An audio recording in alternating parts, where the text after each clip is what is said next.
Hey guys, and welcome to Film Study, where we analyze films in various ways to make you see it in a different concept.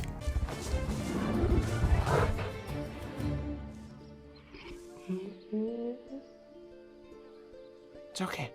Looking back at one of the best film series, How to Train Your Dragon, my initial plan was to create a theory around what a fourth installment of the film would look like. To protect and keep the franchise sacred though, I decided not to, as a report came out from Collider with Dean DeBlois giving a statement saying, "I think I've talked him down from that. There may be spin-offs to come, but my involvement and dedication to completing a story that has a reason for being and a strong sense of integrity in 3 chapters I think is in place and intact." Everybody seems to be in agreement that we're moving in the right direction. The ending of the franchise answered a lot of questions regarding Toothless and Hiccup, which gave it a perfect ending, meaning the initial intention and picture for the franchise was 3, and Dean and Katzenberg is right. If there is a clear picture from beginning to end for any kind of series, it should end in a way that a 4th installment wouldn't make sense. How to Train Your Dragon 3 ended with Toothless and Hiccup having a family and children of their own, separating because it was for the best, and eventually reuniting and foreshadowing the moment that Hiccup met Toothless with his kids. During the voiceover, Hiccup gives the impression that there is a future for them.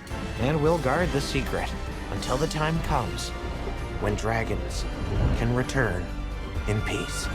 I mean, honestly, it would be interesting to see more of these characters in a new story, but I really think they did good in closing the story in a good way. And even though we don't get to see a whole lot of them, we understand that some time has passed, and not only do they both have their own children at this time, but they look to be around 7 or 8 years old. And we still get at least a little glimpse of what they were up to in the later years. My theory today is, what if Hiccup found Light Fury first instead of Toothless? Well, before we go through the story, there are differences in their abilities. According to DreamWorks, on their official page, the strengths between the Night Fury and Light Fury look nearly identical. They have the same ability, being able to shoot bursts of purple-colored flames and camouflage themselves into the sky. The difference here is Toothless didn't know about it at first. Toothless and Light Fury are both very rare species. It was the unknown ability though, and his damaged wing that caused him to be spotted. This being an obvious reason how the Light Fury didn't come around until the 3rd installment. With her white coloration, the Light Fury hides seamlessly in clouds, sea fog, and distant horizons. Although skittish and skeptical, the Light Fury also shares Toothless' deep sense of empathy and will always wield her plasma blast to defend any in need. The feline-like Light Fury is gentle and playful by nature, like Toothless, but fiercely protective when danger is present. Playful, inquisitive, and intelligent, he is extremely protective of his Viking soulmate, and will stop at nothing to guard him from all harm. As the last known specimen of the Night Fury species,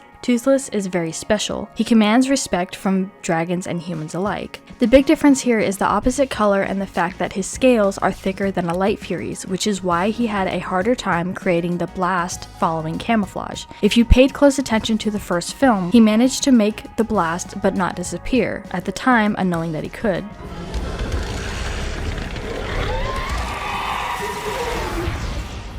What I noticed as well was the way both of these dragons responded to meeting Hiccup for the first time. Toothless was shot out of the sky by Hiccup, thus making more of a bond between them, as he had a change of heart and didn't have the choice to fly away. Their first moments of seeing each other wasn't as intense as a Light Fury, however, though. He didn't attack at first glance, so Light Fury was more defensive. So let's say Hiccup met Light Fury instead and managed to catch her out of the sky the same way he did Toothless. It is Toothless that senses the Light Fury's presence first. However, once he spots Hiccup, not only does she immediately become defensive, but strikes without a second thought. Then once Hiccup comes closer, she is able to escape, as she is able to fly, unlike when Hiccup met Toothless, and not only that, but camouflage, unable to be trackable. This would have made the relationship building between them more dangerous and extensive. At the same time, this would have caused more of a stir, since she used this as an attack and Toothless didn't, at least towards Hiccup. Him being spotted at the final battle scene, the villagers would have recognized her as being the size of a Night Fury, but white instead of black. However, I do believe she wouldn't have obeyed Hiccup as easily, making the confrontation during that scene harder and longer.